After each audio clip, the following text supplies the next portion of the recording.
사람들의 인간관계를 좋게 하는 세 가지 말을 고른다면 이 세 가지 말만 잘해도 좋은 관계가 된다는 것입니다. 첫째는 사랑합니다. 두 번째는 미안합니다. 세 번째는 감사합니다. 한번 따라해 봅시다. 사랑합니다. 미안합니다. 감사합니다. 가슴이 좀 따뜻해지지 않습니까? 이런 말 들으면 참 사람의 마음이 좋고 부드러워지는 것 같습니다. 이 세 가지 말만 여러분의 삶 가운데 반복해 보십시오. 놀라운 변화가 일어나게 될 줄로 믿습니다. 그런데 이 말을 하면요, 꼭 경상도 남자들이 그러더라고요. 우리는 그런 말 못하며 산다고. 그래서 제가 한번 해보시라고, 집에 가서 해보시라고 했더니요, 이 설교를 들은 집에 있는 그 권사님이 그러셨답니다. 여보, 한번 해봐요. 담임 목사님이 사랑합니다, 미안합니다, 감사합니다 해놨잖아요. 그랬더니 이 집사님이 그랬다네요. 그걸 꼭 말로 해야 알아듣나? 그랬더니 권사님이 하는 말씀이 나는 들어야 한다. 이렇게 서로 옥신각신했다는 이야기도 들어보았습니다. 이 성도들의 삶을 보면요, 꼭 일이 잘 되고 부유하고 또 성공한다고 해서 감사하는 것이 아닌 것 같습니다. 우리 교우들의 삶을 보면 참 힘들고 어려운 가정들이 참 많아요. 그런데 이상한 것은 그 힘들고 어려운 분들이 더 기도 많이 하고 어떻게 보면 감사도 더 많이 하는 경우를 보게 됩니다. 우리가 수능 시험을 앞두면 많은 사람들이 교회에 와서 기도를 하게 되죠. 그러면서 간절히 기도도 하고 또한 어떤 때는 또 감사의 제목도 찾아서 하나님께 간구하는 경우도 있습니다. 근데 이상한 것은요, 수능이 딱 끝나고 합격자 발표가 딱 나면 새벽 기도를 안 나와요.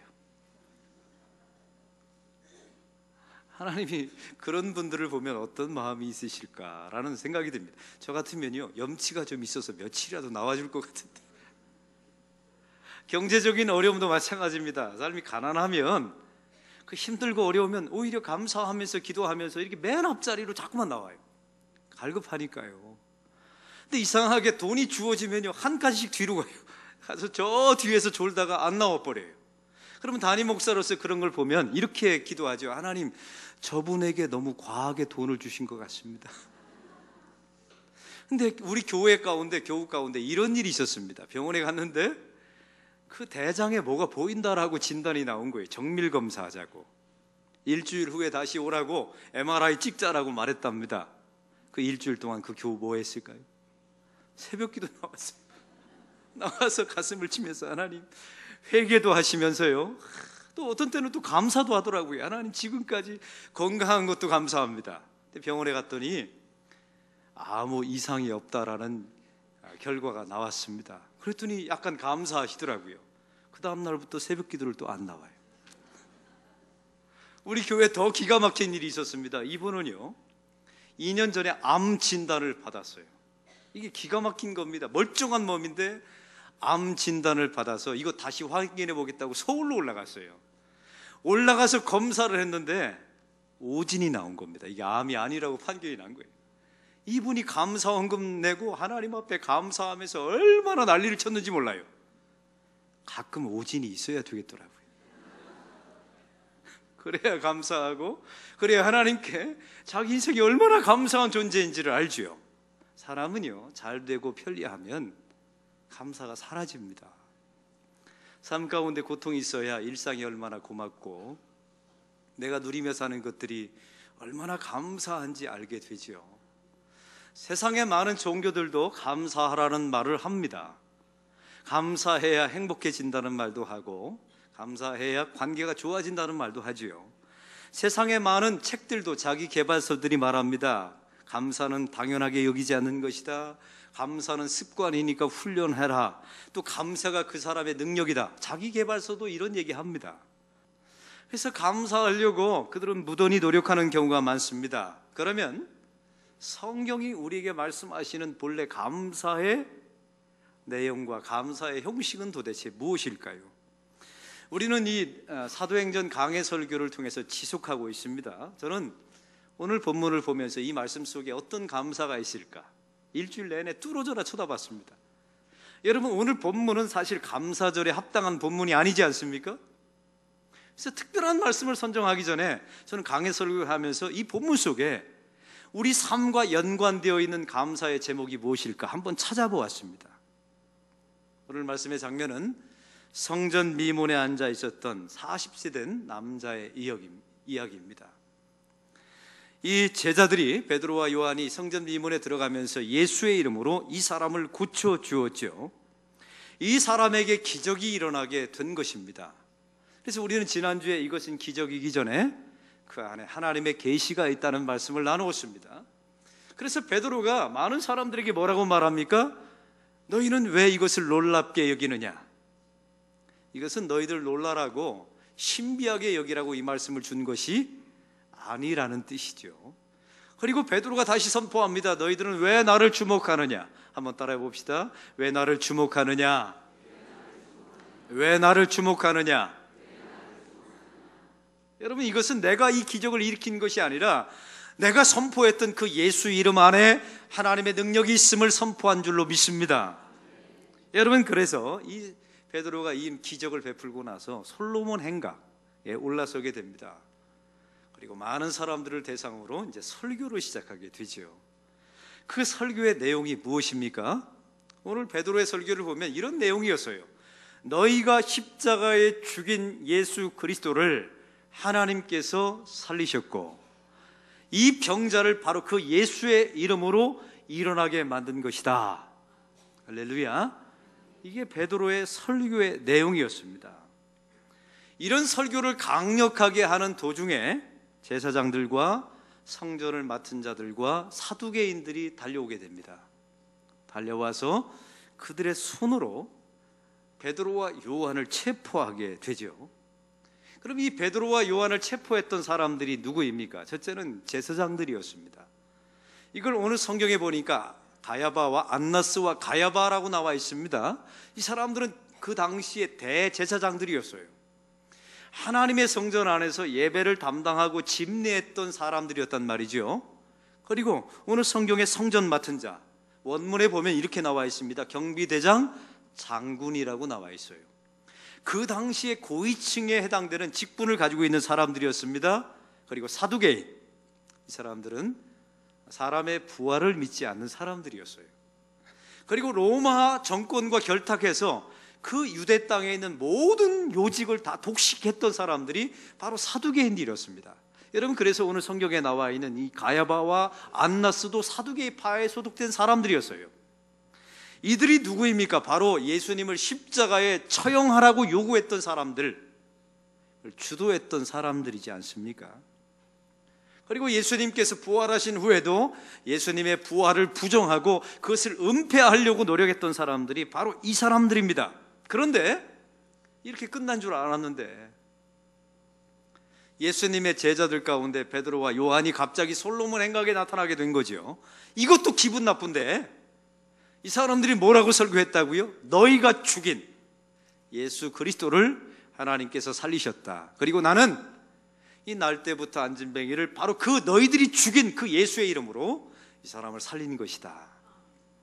설교하고 있습니다. 이 제사장들, 사두개인들, 이 경비대장들이 이걸 견딜 수 있었겠습니까?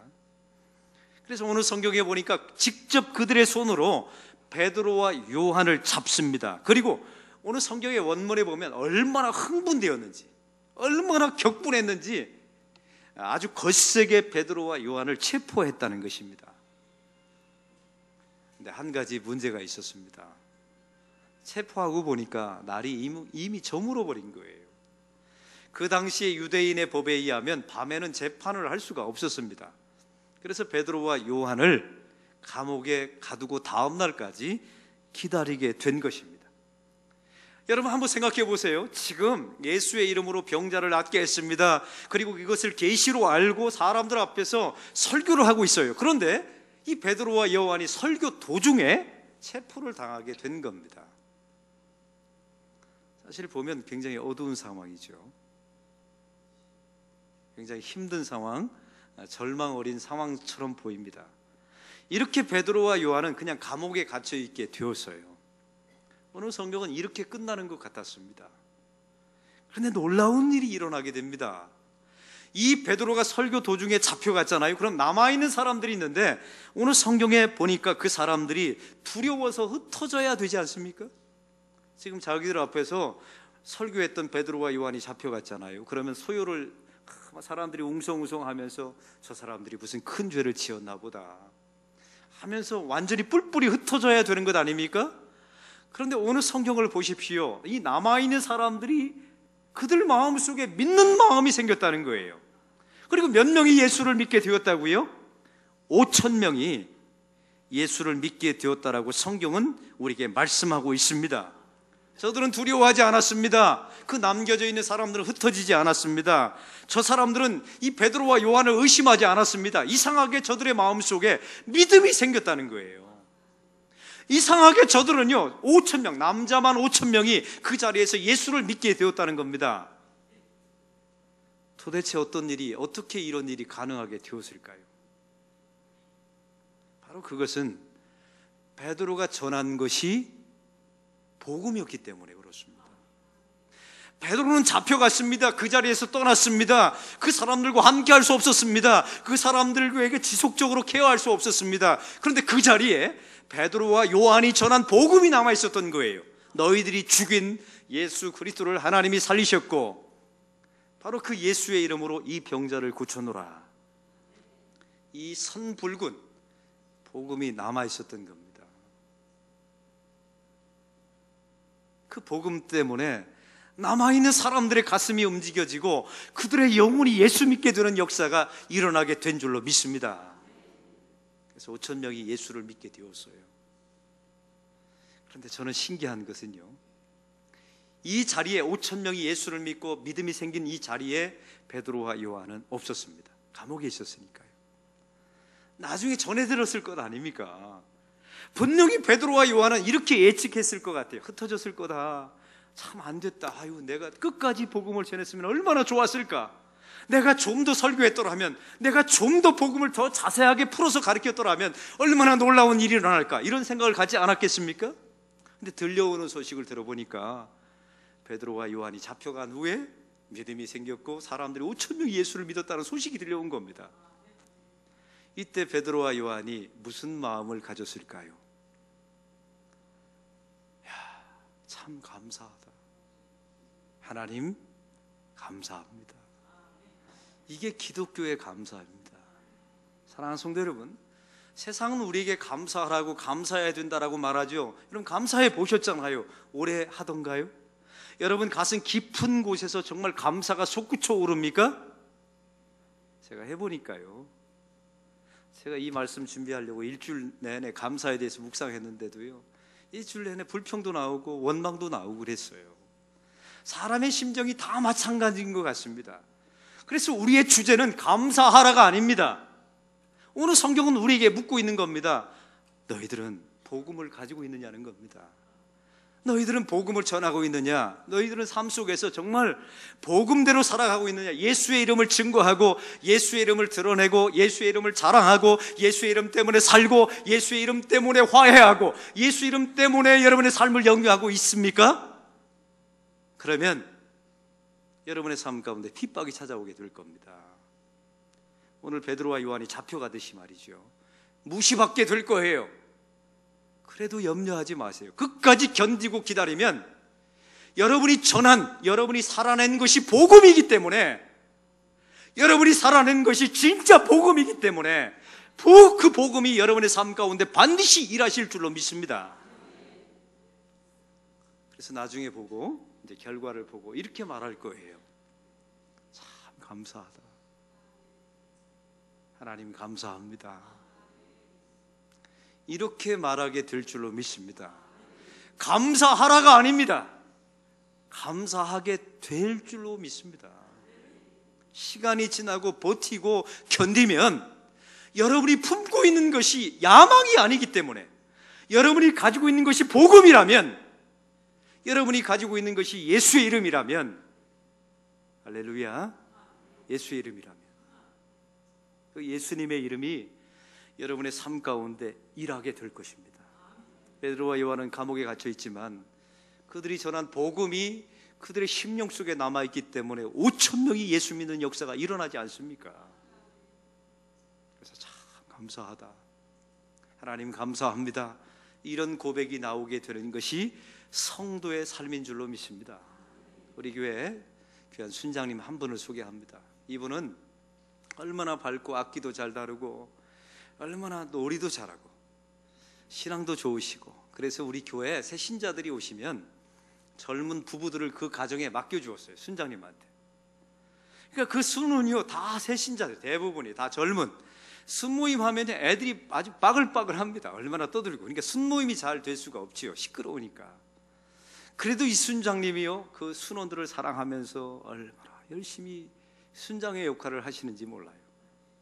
근데 하루는요, 이번 주 금요일이니까 순모임에 오시렵니까 전화했더니 많은 분들이 오시겠다고 약속을 하시더라 합니다. 그래서 그날따라 그 순장님이 음식을 잔뜩 준비한 거예요. 상다리가 부러질 정도로. 너무 좋아하죠. 왜냐면 그날따라 많이 온다고 약속했으니까요. 그래서 많은 음식을 차려놨는데 이게 웬일입니까? 당일 딱 되니까 한 명도 안 왔다. 상은 차려져 있는데 갑자기 오늘 무슨 일이 생겼어요, 어려운 일이 있어요, 약속이 생겼어요 하면서 다 오질 않더라는 겁니다. 이런 이야기 들으면요 이 담임 목사가 가슴이 찢어져요. 어떻게 이 순장님 참 힘들게 사역하시는구나. 우리 순장님들이 다 그렇게 일하고 계세요. 근데 두 내외가요 그 상을 놓고 둘이 바라보니까 웃기더라 합니다. 그래서 껄껄껄껄 웃으면서 둘이 앉아서 그 밥상을 다 드셨답니다. 여러분, 이게 보통 일이 아니지 않습니까? 이런 일들이 순모임 안에 이제 벌어지고 있는 거예요. 저는 그런 순장님 이야기 들으면 이런 노래를 불러드리고 싶어요. 순장님 힘내세요, 주님이 있잖아요. 순장님 힘내세요, 주님이.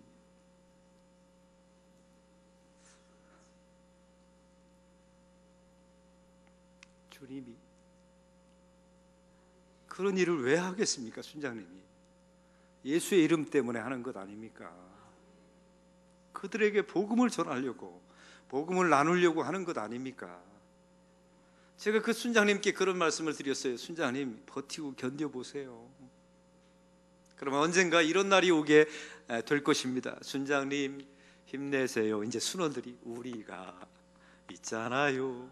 순장님 힘내세요, 우리가 있어요. 이런 날이 반드시 오게 될 줄로 믿습니다. 왜요? 그 안에 복음이 있잖아요. 그 순장님이 전하고 싶은 게 복음이었거든요. 그럼 이런 일이 일어나면 언젠가 순원들이 와서 우리를 보고 힘내세요라고 말하면 그 순장님 분명히 이럴 거예요. 참 감사하다. 하나님 감사합니다. 이런 날이 반드시 오게 될 줄로 믿습니다. 오늘 성경의 안나스와 가야바가 베드로와 요한을 신문합니다. 이 신문했던 내용이 이렇습니다. 여러분, 이렇게 질문하게 되죠. 너는 무슨 권세와 누구의 이름으로 이 일을 행하였느냐라고 묻습니다. 여러분, 이 말뜻은 이렇습니다. 너는 너의 배우가 누구냐라고 묻고 있는 거예요. 한번 생각해 보십시오. 지금 저 불황무식의 베드로와 요한, 예전에 베드로가 아닌 겁니다. 여러분, 예전에 이 52일 전에 베드로는 어떤 모습이었습니까? 지금 이 자리가 산헤드린 공회에 잡혀온 겁니다. 이 산헤드린 공회는 바로 52일 전에 누가 재판받았던 곳입니까? 예수님이 재판받았던 곳이에요. 예수님이 재판받았을 때 베드로는 무슨 짓을 하고 있었나요? 저 문 밖에서 여자종 앞에서 나는 예수님을 모릅니다 부인하고 맹세하고 저주했던 인물이 바로 베드로였어요. 근데 52일이 지나서 지금 자기 자신이 산헤드린 공회에 잡혀와서 재판을 받고 있습니다. 불황무식의 베드로와 요한, 너희들의 힘으로 이 일을 할 수 없을 것이다 생각했나 보죠. 너희의 배우가 누구냐? 너는 무슨 권세로 이 일을 행하느냐 묻고 있습니다. 그 다음에 질문하죠. 누구의 이름으로 이런 일을 행하였느냐? 여러분, 이 질문을 왜 했는 줄 아십니까? 그 당시에는 하나님의 이름으로 하지 않으면 모두 다 신성 모독죄였고 이단이었습니다.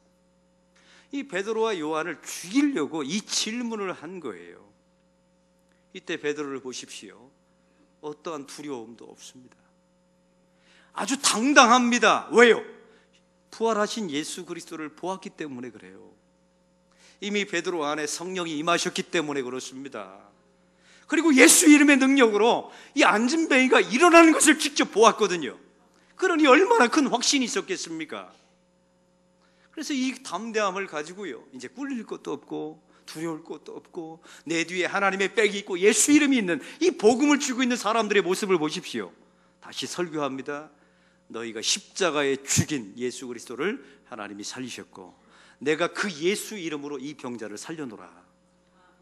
다시 또 이 사내리는 공의에서 이 설교를 하고 있습니다.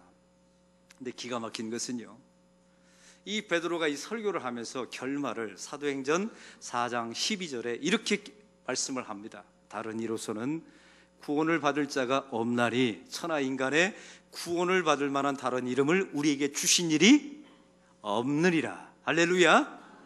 이 중요한 말씀을 사도행전 4장 12절에 선포합니다. 이 자리는, 이 말씀을 선포한 것은요, 공부하면서 선포한 게 아니에요. 이 많은 사도들과 예배 중에 선포한 게 아닙니다. 이게 산헤드린 공의에서 어떻게 하면 죽일까, 어떻게 하면 빌미를 잡아서 이 사람을 죽일까 고민하는 그 시퍼런 자리에서 이 순전한 복음을 선포한 겁니다. 다른 이로서는 구원을 받을 자가 없나니 천하 인간의 구원을 받을 만한 다른 이름을 주신 적이 없느니라. 여러분, 이 말씀이 무슨 말씀입니까? 2000년이 지난 지금도요, 신대원 시험 문제에 가장 많이 나오는 시험 구절이에요. 전도 폭발할 때, 전도 폭발 훈련할 때 가장 먼저 외워야 되는 단어입니다. CCC에서 사형리를 가르칠 때 제일 먼저 외워야 되는 말씀이 사도행전 4장 12절. 2000년이 지난 지금도 이 땅에 있는 수많은 사람들이 복음을 선포할 때 이 말씀을 사용하고 있단 말이에요. 얼마나 놀라운 일입니까? 지금도 이 사도행전 4장 12절의 말씀을 붙들고 이 땅에 있는 수많은 교회 목사들이 설교하고 있어요. 노방 전도자들이 이 말씀을 붙들고 다른 이로서는 구원을 받을 만한 이름이 없습니다 라고 세상 곳곳에 가서 복음을 전하고 선교하고 있습니다. 여러분, 천국에 있는 베드로가 이걸 볼 거 아닙니까? 2000년이 지났는데 지금 우리가 이 자기가 감옥에서 그 산헤드린 공의의 법정에서 선포한 말씀을 이 시대 사람들이 다시 말하고 있잖아요. 이걸 보면서 베드로가 천국에서 뭐라고 말할까요? 참 감사하다. 하나님 감사합니다. 시간은 지날지 몰라도 우리에게 환난과 고난이 찾아올지도 모릅니다. 그러나 버티고 견디면, 우리 안에 예수의 이름이 있다면, 우리 안에 복음이 있다면 반드시 이런 날이 오게 될 줄로 믿습니다. 참 감사하다. 하나님 감사합니다. 사랑하는 성도 여러분, 감사하라고 해서 되는 게 아닙니다. 여러분 안에 진짜 복음이 있으면, 여러분 안에 예수의 이름이 있으면, 그 이름대로 살아가면, 그 이름대로 이름을 품고 살아가면 핍박과 환난이 있을 것입니다. 오늘 베드로와 요한이 잡혀갔듯이, 설교 도중에 잡혀갔듯이 이런 일들이 일어날지도 모릅니다. 그러나 안심하십시오. 여러분이 살아낸 것이 복음이기 때문에, 여러분이 품고 있는 것이 예수의 이름이기 때문에 그 이름이 놀라운 능력을 발휘하게 될 줄로 믿습니다. 그리고 오랜 시간 버티고 견디면 나중에 여러분의 입술을 통해서 반드시 이런 말이 나오게 될 것입니다. 야, 참 감사하다. 하나님, 이 정도 되면 이제 따라 하셔야죠. 하나님 감사합니다. 이게 바로 추수감사절의 의미입니다.